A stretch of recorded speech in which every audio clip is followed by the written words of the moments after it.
If you're a beer lover or a fan of Irish culture, then a visit to the Guinness Storehouse in Dublin is a must-do experience. As of me, I never was a beer guy, but thought, hey, maybe I never really gave it a chance, so let's give it a try. The Guinness Storehouse is the home of Guinness. It's a 7-story building that has been transformed into a world-class visitor attraction, where you can learn about the history of Guinness and how it's made, as well as enjoy a pint of the famous stout while taking in stunning views of the city from the gravity bar on the top floor. As you enter the storehouse, you'll be greeted by a massive pint glass that leads you through the 7-story building. The first floor is dedicated to the history of Guinness and its founder Arthur Guinness. Here you learn about the brewing process, the ingredients used to make Guinness, and how the beer has evolved over the years.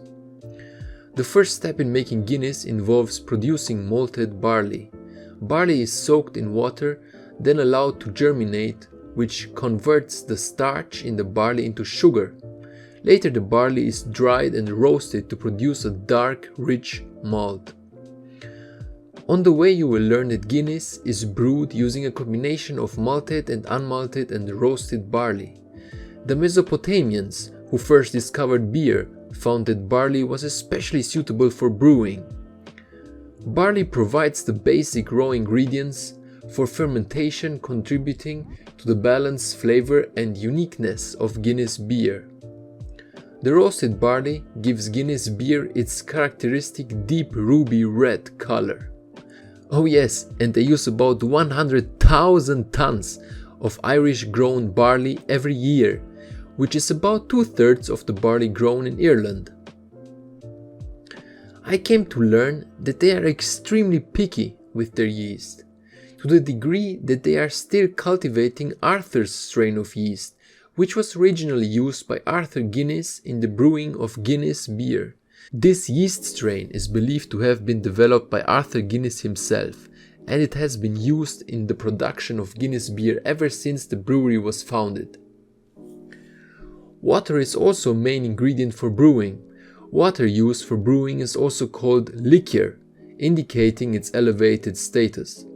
So vital is quality water to the brewing process that, when challenged, Arthur was prepared to defend his supply to the death.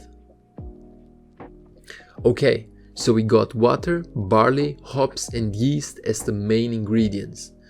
After the barley is roasted at exactly 232 degrees Celsius, it is then grounded and mixed with hot water in a process called mashing. This releases the sugars from the malt, creating a sweet liquid called wort. The wort is boiled with hops, which impart bitterness and flavor to the beer. After boiling, the wort is cooled and yeast is added. The yeast consumes the sugars in the wort, producing alcohol and carbon dioxide. This process is called fermentation and takes several days. Once the fermentation is complete, the beer is conditioned or aged for several days to several weeks. During conditioning, the beer's flavor and texture develop and become smoother. Now to another truly special detail. Guinness is known for its smooth, creamy texture, which is achieved through a process called nitrogenation. It is a process used by Guinness to create the signature creamy texture and cascading effect in their beer. Instead of using only carbon dioxide to carbonate the beer, Guinness adds a small amount of nitrogen gas to the beer before it's poured. The nitrogen gas is less soluble in liquid than carbon dioxide, so it produces smaller bubbles that create a creamy texture in the beer. This is why Guinness has a thick, creamy head and smooth mouthfeel, also the secret behind the moustache effect.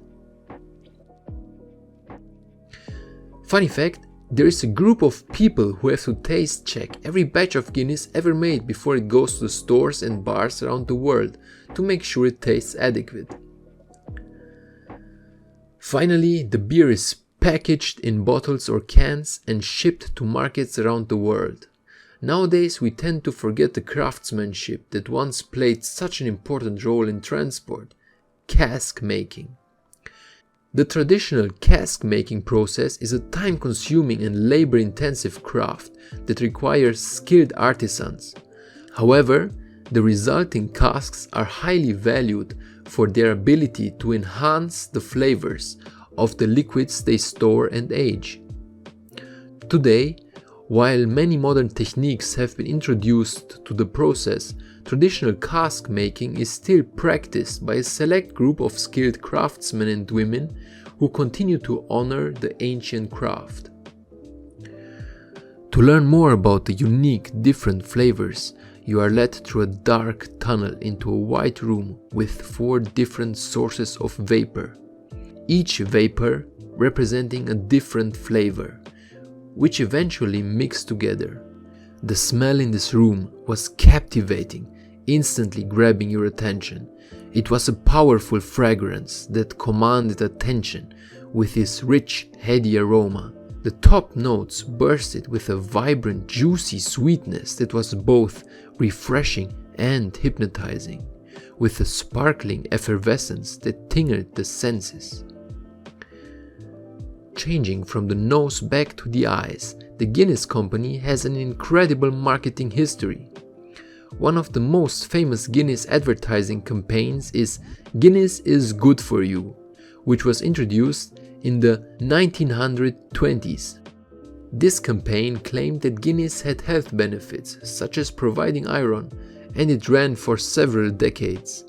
Another famous campaign is the Surfer ad, which was released in 1999 and features a group of surfers waiting for the perfect wave while the rhythm of the night plays in the background. The ad ends with the tagline, "Good things come to those who wait," which became a popular catchphrase.